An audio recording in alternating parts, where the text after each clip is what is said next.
Speaker sir, you imagine, दो लोगों के बीच में लड़ाई हो रही है, दो लोगों के बीच में लड़ाई हो रही है, एक आदमी जाके दूसरे को घूंसा मारता है और फिर कहता है देखिए मैंने घूंसा मार दिया, अब एस्केलेशन नहीं कीजिए।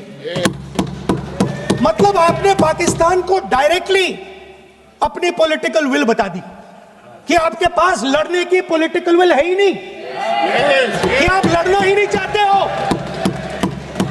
और ये डिफेंस मिनिस्टर ने कहा है कि हमने, डिफेंस मिनिस्टर यहां हाउस में कह रहे कि हमने पाकिस्तान से जाके कहा कि हमने आपको एक झापड़ मारा है, मगर हम आपको और झापड़ नहीं मारेंगे। हम एस्केलेशन नहीं चाहते हैं, आप रिस्पॉन्ड नहीं कीजिए और हम मिलिट्री टारगेट नहीं मारेंगे। Meaning the government of India informed the government of Pakistan that we have no political will, we don't want to fight, we have done this, we have just done this action. Surrender, immediate surrender in 30 minutes. Yes. Now there is a second very important thing that Rajnath Singh ji said. Maybe he didn't mean to say this. He also said that he told the Pakistanis that we are not going to hit any of your military infrastructure. Now this is a very interesting fact, because, and I want you to listen carefully to this, I said freedom of maneuver, meaning freedom to the Air Force. Now listen to this quote very carefully. Captain Shiv Kumar, Defense Attaché Indonesia, he says, I may not agree with him that India lost so many aircraft, but I do agree that we did lose some aircraft. And that happened only because,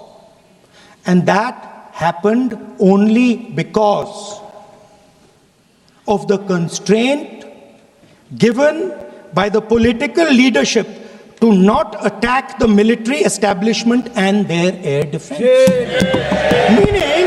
Meaning you went into Pakistan, you attacked Pakistan, and you told our pilots, do not attack their air defense system. Meaning you told our pilots, go and attack and face the air defense system of Pakistan. Meaning you tied their hands behind their back. Right? And the defense minister has said this in Parliament House itself, that we told the Pakistanis that we are not going to attack their infrastructure. इन्होंने बोला publicly house में कि भैया हम आपके जो military infrastructure है, आपके एयर डिफेंस सिस्टम को हम नहीं अटैक करेंगे, और दूसरे साइड से आप हमारे पायलट भेज रहे हो, क्या होगा? माननीय हवाई जहाज गिरेंगे। मान्यवर ये कहते हैं, साहब इसको बिठाओ जरा।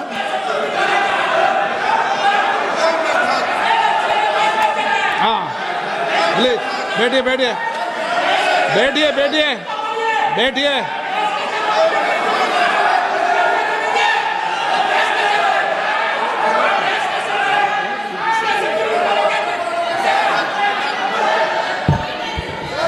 सबको मान्यवर ये लोग मुद्दा उठाना चाहते हैं तो जरूर उठाए।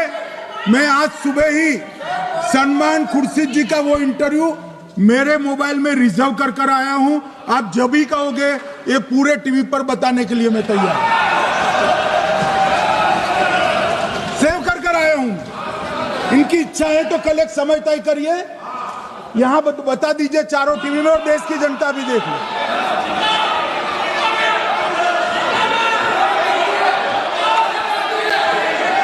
मान्यवर कह रहे हैं बताओ, आप बताओ, बताना है या नहीं बताना? ले पूछो ना उनको। Please please.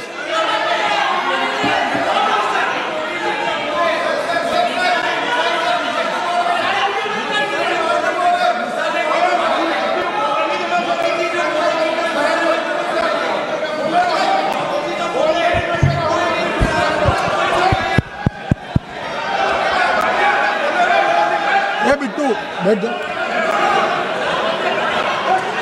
मान्यवर ये पूछ रहे थे कि क्यों भाग गए।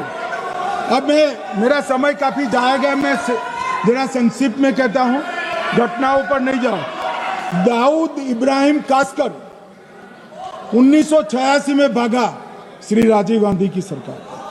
सैयद सलाउद्दीन 93 में भागा, कांग्रेस की सरकार। टाइगर मेमन 93 में भागा, कांग्रेस की सरकार। अनीस इब्राहिम कासकर 93 में भागा, इनकी सरकार। रियाज भटकल 2007 में भागा, इनकी सरकार। इकबाल भटकर 2010 में भागा, इनकी सरकार। मिर्जा सादाब बेग 2009 में भागा, इनकी सरकार। अब मान्यवर मेरा तो जवाब मांग लिया, हमारे सुरक्षा बलों ने मेरा जवाब भी दे दिया, अब राहुल गांधी इसका जवाब दे।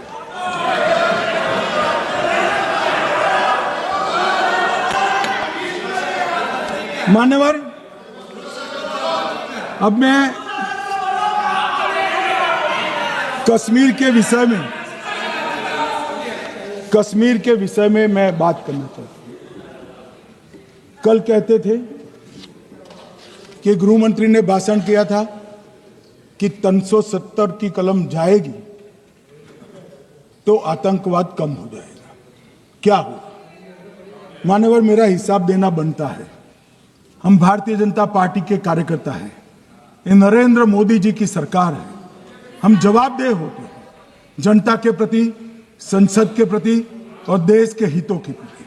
मैं आज देश की जनता के सामने 2004 से 14 और 2015 से 25 10-10 साल का लेखा जोखा रखना चाहता हूं। 2004 से 14 में अखंड सोनिया मनमोहन की सरकार थी 10 साल की, और 15 से 25 अखंड रूप से नरेंद्र मोदी जी की सरकार। कश्मीर में टेरर इंसिडेंट 7217 हुए थे 2004 से 14 में। 70% की कमी के साथ 2150 हो गए 1525। नागरिकों की मृत्यु 2004 से 14 में 1770 हुई, 2015 से 25 में कम होकर 357 हो गई, 80%। सिक्योरिटी फोर्सेस की मृत्यु 1060 हो गई उस वक्त, और हमारे समय में 542 हुई, और टेररिस्टों की मृत्यु में 123% की वृद्धि हुई। ये हमें पूछ रहे हैं क्या हुआ? आंकड़े से भाग नहीं सकते भाई, आंकड़े से भाग नहीं सकते। और अब मैं कहता हूं कि धारा 370 ने कश्मीर में आतंकवादी इकोसिस्टम को नष्ट कर दिया है, जिस धारा 370 को आपने इतने साल तक बचा